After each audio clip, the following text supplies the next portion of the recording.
I welcome the Honorable Prime Minister of India, Shri Narendra Modi ji, to the beautiful city of destiny, Vishakhapatnam.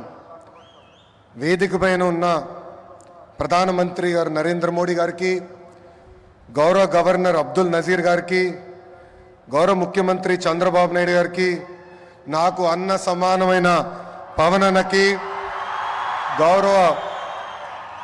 గౌరవ BJP రాష్ట్ర అధ్యక్షురాలు పురంధేశ్వరి గారికి, వేదికమైన ఉన్న ఇతర పెద్దలకి పేరు పేరున నా హృదయపూర్వక నమస్కారాలు. హర్ ఘర్ తిరంగా, हर भारतीय के दिल में नमो. World is looking at Bharat because of नमो. मन नमो అసలు ప్రధానమంత్రి అర్థం మార్చారు. గత ప్రధానమంత్రిగా ఉంటే ఈరోజు మన నమో పీపుల్స్ మ్యాన్గా మారారు. నమో vision is global but his heart is always with Bharat. నమో मतलब गरीबों का विश्वास, नमो मतलब गरीबों का भरोसा, नमो मतलब इस देश का हौसला. పేదల చిరునవ్వు నమో, మహిళల ఆత్మగౌరవం నమో, యువత భవిత నమో, అన్నదాతల కలలో ఆనందం కూడా నమో. Viksit Bharat 2047 vision document release చేసి 2047కి భారతదేశాన్ని అభివృద్ధి చెందిన దేశంగా తయారు చేసే లక్ష్యంతో పనిచేస్తున్నారు మన నమో. 2014 నాటికి ప్రపంచంలో 11 స్థానంలో ఉన్న దేశ ఆర్థిక వ్యవస్థను నేడు 5వ స్థానానికి తీసుకువచ్చారు. వికసిత్ భారత్ 2047 లక్ష్యంతో టాప్ 1 లేదా 2 ఆర్థిక వ్యవస్థగా మార్చేందుకు మన నమో అహర్నిశలు పనిచేస్తున్నారు. నమో గారు వికసిత్ భారత్ స్ఫూర్తితో మన సిబిఎన్ స్వర్ణాంధ్ర 2047 డాక్యుమెంట్ రిలీజ్ చేశారు. దిమాక్ ఉన్నవారు దునియా మొత్తం చూస్తారు. సిబిఎన్ విజన్ 2020 అంటే కొంతమంది ఎగతాళి చేశారు, వెటకారంగా మాట్లాడారు. కానీ ఇప్పుడు హైదరాబాద్కి వెళ్ళి చూస్తే ఆయన విజన్ 2020లో చెప్పిన ప్రతి మాట నిజమైంది. వ్యవసాయం, విద్య, వైద్యం, పరిశ్రమలు, renewable energy, ports, airports, sports, ఇలా అన్ని రంగాల్లో కొన్ని లక్ష్యాలు పెట్టుకుని పని చేయటమే స్వర్ణాంధ్ర 2047.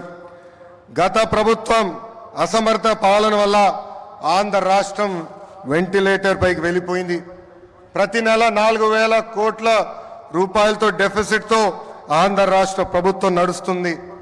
వెంటిలేటర్ పైన ఉన్న రాష్ట్రానికి ఆక్సిజన్ అందించారు మన నమో. అమరావతి, పోలవరం, ఇతర ప్రాజెక్టులకి నిధులు విడుదల చేశారు. కూటమి ప్రభుత్వం వచ్చిన తర్వాత భోగాపురం ఎయిర్పోర్ట్ పనులు వేగవంతంగా జరిగినాయి. ఎన్ని ఇబ్బందులు ఉన్నా ఇచ్చిన ప్రతి హామీ నిలబెట్టుకునే దానికి మన సిబిఎన్ అహర్నిశలు కష్టపడుతున్నారు. 1,000 రూపాయల పెన్షన్ పెంచేదానికి గత ప్రభుత్వానికి 5 ఏళ్ళు పట్టింది.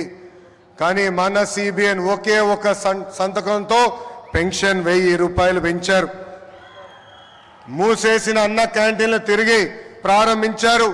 దీపం పథకం ద్వారా ప్రతి గడపకి ఉచితంగా గ్యాస్ సిలిండర్లు అందజేస్తున్నారు. త్వరలో కూడా mega DSC, that is CBN. ఈరోజు చరిత్రలోనే నిలబడే రోజు. రాష్ట్ర దశ మార్చే ప్రాజెక్టులు మన నమో శంకుస్థాపన చేయబోతున్నారు.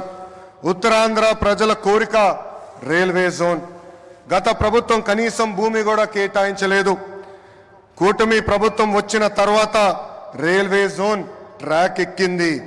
2 లక్షల కోట్ల ప్రాజెక్టులు ఈరోజు మన నమో శంకుస్థాపన చేయబోతున్నారు. 1,85,000 కోట్లతో పొడిమడకలో ఎన్టీపీసీ గ్రీన్ హైడ్రోజన్ హబ్ ఏర్పాటు కాబోతుంది. నక్కపల్లిలో 1,877 కోట్లతో బల్క్ డ్రగ్ పార్క్, అనేక రోడ్ల ప్రాజెక్టులు, రైల్వే ప్రాజెక్టులు ఈరోజు ప్రధానమంత్రి గారు శంకుస్థాపన చేయబోతున్నారు. రాష్ట్ర ప్రజల తరపున నమో గారికి నేను కృతజ్ఞతలు తెలుపుకుంటున్నాను. ప్రభుత్వం కొనసాగింపు అభివృద్ధికి చాలా చాలా ముఖ్యం. నరేంద్ర మోడీ గారు మూడోసారి ప్రధానమంత్రి అయ్యారు. మూడోసారి దేశంలో ఎన్డీఏ ప్రభుత్వం ఏర్పడింది. అందుకే దేశంలో అన్ని రంగాల్లో అభివృద్ధి చెందుతుంది. ఆంధ్రప్రదేశ్ ప్రజలు కూడా ఆలోచించాలి. 2014 నుంచి 19 వరకు ఎన్డీఏ ప్రభుత్వంలో రాష్ట్రం ఎలా అభివృద్ధి చెందిందో మీరందరూ చూశారు. అదేవిధంగా 2019 నుంచి 24 వరకు జరిగిన విధ్వంసం కూడా మీరందరూ చూశారు. ఎన్డీఏ ప్రభుత్వం కొనసాగుంటే రాష్ట్రం ఏ పరిస్థితుల్లో ఉండేదో ఒక్కసారి అందరినీ ఆలోచించమని నేను కోరుతున్నా. I would like to thank the Honorable Prime Minister Narendra Modi ji for his continued support and unconditional love for the people of Andhra Pradesh. Sir, under the double engine Sarkar, Andhra Pradesh will not only transform itself into a fastest growing economy but also contribute to the nation building. I believe strong states make strong nations, sir. North, south, east, west, wherever we go, there is only one mania, that is Mana Namo Mania. Andarki Namaskaram, Jai Hind.